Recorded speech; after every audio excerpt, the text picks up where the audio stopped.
আজ মঙ্গলবার আর এখন থেকে আমি আমার ব্লগটা শুরু করছি। তো ঠাকুরঘর থেকে ভিডিও দেখাতে আমার বেশি ভালো লাগে, তাই তো আমি এখন থেকেই শুরু করলাম ভিডিও। তো আজকে মঙ্গলবার হলো আমার বৈশাখ মাসের শেষ মঙ্গলচণ্ডীর ব্রত। আমি প্রত্যেকটা মঙ্গলচণ্ডীর পুরোহিত দিয়ে করি, কিন্তু সেভাবে তোমাদের সঙ্গে কোনোটাই শেয়ার করা হয়নি। তো তাই ভাবলাম আজকে সম্পূর্ণ ভিডিওটা তোমাদের সঙ্গে শেয়ার করব। তো সকালবেলা নাইটি পরে ফুল তুলে ঠাকুর ঘর মুছে সমস্ত ফল ফুল সব জোগাড় যন্তর করে তারপরে সবশেষে চলে এসেছি আমি ফল বানাতে। আর তারপরে করব লুচি আর সুজি, এইটুকু করলেই আমার হয়ে যায়। তো অনেকগুলোই ফল বানাতে হবে, সেই জন্য সবার লাস্টে এই কাজটা আমি করতে বসেছি। কেননা আগে থেকে ফল বানিয়ে রাখলে জল কেটে যেতে পারে, কিংবা তোমার ফলের টেস্টটাও নষ্ট হয়ে যেতে পারে, সেই জন্য করে এই কাজটা আমি সবার লাস্টে করি। আর আগে আরও অনেকেই আসতো, তো তাদের এখন এক একজনের পড়াশোনা নিয়ে এক এক দিকে চলে গেছে, সেই জন্য এখন আমরা 2-3 জনই ব্রতী আছি। বাকি আরও আগে আমাদের বাড়িতে অনেকেই আসতো। যাই হোক, দেখো এটা হচ্ছে আমার ঠাকুরের রান্নাঘর। সেখানে আমি ঠাকুরের জন্য যখন কোনো ভোগ রান্না করি তখন আমি এই রান্নাঘরটাতে এসে রান্না করি। তো এখন একজন লুচি ভাজছি আর একজন বেলে দিল। তো তারপর দেখো সমস্ত জোগাড় যেহেতু আমার কড়াই ছিল, শুধু সামনে ধরে দেওয়াটাই বাকি ছিল। তো ঠাকুরের সামনে ভোগগুলো সাজিয়ে দিচ্ছি, আর দিয়ে তারপরে এই 5 মিনিটের মধ্যেই ঠাকুরমশাই চলে আসবে। আমার সমস্ত জোগাড় যখন হয়ে গেছে তো ঠাকুরমশাইকে ফোন করা হলো, বলছে যে আমি 5 মিনিটের মধ্যে 10 মিনিটের মধ্যে ঢুকবো, আপনারা সব রেডি রাখেন। তো এদিকে দেখো সেই কাজ মতোই আমরা করে নিলাম। আর এত গরম বন্ধুরা কি বলবো, সকাল থেকে ঘেমে নেই একসা। আমার তো একদম সিঁদুর টিঁদুর সমস্ত গলে মুখ চোখ পুরো লাল হয়ে গেছে।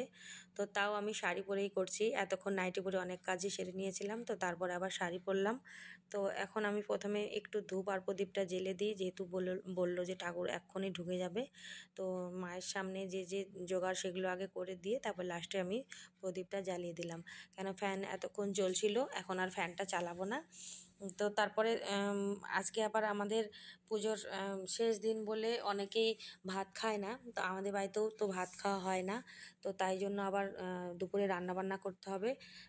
সেটা হচ্ছে তোমার এমনি লুচি তরকারি কিংবা পরোটা ডালিয়া এই সমস্ত খেতে হয়। তো তারপরে আবার ভাবলাম যে আগে পুজোটাই হয়ে যাক তারপরে। তো হ্যালো বন্ধুরা, কেমন আছো তোমরা সবাই? আশা করছি ভালোই আছো। আর এখন বাজে সকাল 10:30। এখন থেকে আমি আমার ব্লগটা শুরু করছি। তো আজ হচ্ছে বৈশাখ মাসের লাস্ট মঙ্গলচণ্ডী পূজা, আর আমার বাড়িতে প্রত্যেকটা মঙ্গলচণ্ডী ঠাকুর মশাই দিয়ে মানে পুরোহিত দিয়ে হয়, কিন্তু সব কটা ভিডিও তোমাদের সঙ্গে শেয়ার হয়নি। আর আজকের পুজোটাও তোমাদের সঙ্গে আমি শেয়ার করব। তো দেখো আমার সমস্ত জোগাড় হয়ে গেছে, এখন শুধু ঠাকুর আসবে, তাহলে পূজা শুরু হয়ে যাবে। তো এখানে আমি সমস্ত জোগাড় করে নিয়েছি, আর গোপালের পূজা দেওয়া হয়ে গেছে সকালবেলা। ওটা কিন্তু আমি দেইনি, ওটা কেআই দিল। শুধু আমি সব জোগাড় রেডি করে দিয়েছিলাম, আর ও শুধু বসে বসে পূজাটা দিল। তাতে করে আমার অনেকটা কাজ এগিয়েও গেল। আর দেখো আমি কিভাবে পূজা করি, তো সেটা তোমরা দেখো আর সারাদিনে আমার সঙ্গে থাকো। মঙ্গলচণ্ডীর এই ফটোটা কিন্তু অনেক দিনের পুরনো, তোমরা হয়তো বুঝতে পারছো না মায়ের মুখটা, কিন্তু দেখতে খুব সুন্দর। আর মায়ের সামনে যে দুটো বাটিতে জবা ফুল দেওয়া আছে এই দুটোকে বলা হয় শৃঙ্গার। এই দুটোকে বানাতে হয় খুব যত্ন করে। আর দেখো আমাদের কি কি জোগাড়ে দিয়েছি আজকে। আছে হচ্ছে তোমার লুচি সুজি সন্দেশ মিষ্টি লাড্ডু, তারপরে সাবু দিয়ে কলা ছাতু ফলমূল দই আর 5 ফল গোটা, এই আর শাড়ি আলতা সিঁদুর, এটা তো থাকবেই। যে কোনো মায়ের পুজোতে তো এইসব দিতেই হয়। আর গোপালকেও সুন্দর করে লাল পোশাক পরিয়ে একদম সুন্দর মতো সাজিয়ে দিয়েছে কেয়া ওর ভাইকে। আর এখানে আমি লুচি সুজি যা যা করেছি সবই গোপালকেও দিয়েছি, আর এদিকে লক্ষ্মীর কাছেও দিয়েছি। এই পাশে হচ্ছে তোমার লক্ষ্মীকে দিই। আর তারপরে মঙ্গলচণ্ডীর জন্য তো সব জোগাড় হয়েই গেল। তারপরে তো এক্ষুনি ঠাকুর ঢুকে যাবে আর পুজোও শুরু হয়ে যাবে। তো তারপরে পুজো টুজো করে নিই, সবাইকে তারপরে প্রসাদ দেবো। তো পুজো হোক, ততক্ষণ তোমরা দেখতে থাকো আর আমার ভিডিওটার সঙ্গে থাকো।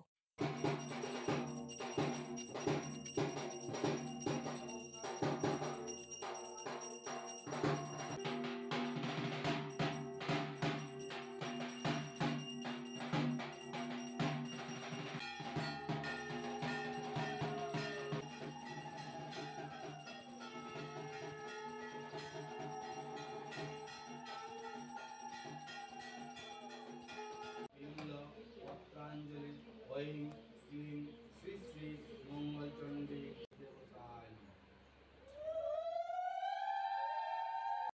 তো পুজো শেষ হয়ে গেল, এখন বাজে সকাল 11:30, আর রোদ্রের যা তেজ, উপরে আর কেউ থাকতে চাইছে না।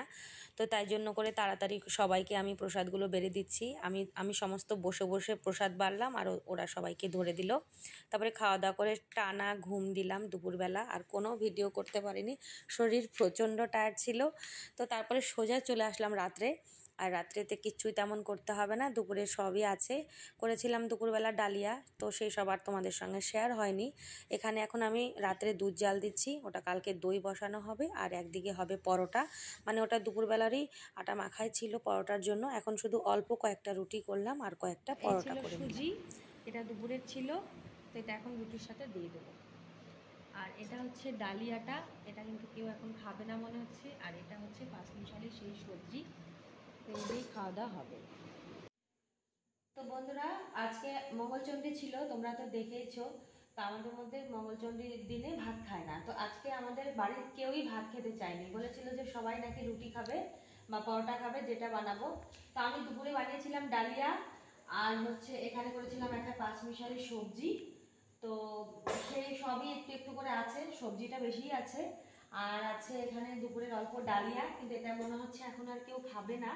আর আমি এবেলা করলাম পরোটা, আর মানে এটা হচ্ছে ছেলে মেয়ের জন্য, কেয়া আর কম খাবে ওরা। আর আমাদের জন্য করলাম রুটি। তো রুটি দিয়ে সবজি যা আছে হয়ে যাবে, আর সুজি আছে, সেটা বের করব ফ্রিজ থেকে। তো এই দিয়ে রাত্রে খাওয়া দাওয়া শেষ হবে। আর আমার ভিডিওটা আজকে এখানেই শেষ করছি। যদি তোমাদের আমার এই ভিডিওটা ভালো লাগে, তাহলে অবশ্যই কিন্তু আমার চ্যানেলটাকে সাবস্ক্রাইব করতে হবে, আর আমার পাশে থাকতে হবে, আর একটা লাইক দিতে হবে। তো ততক্ষণ তোমরা ভালো থাকো আর সুস্থ থাকো, ততক্ষণ টাটা।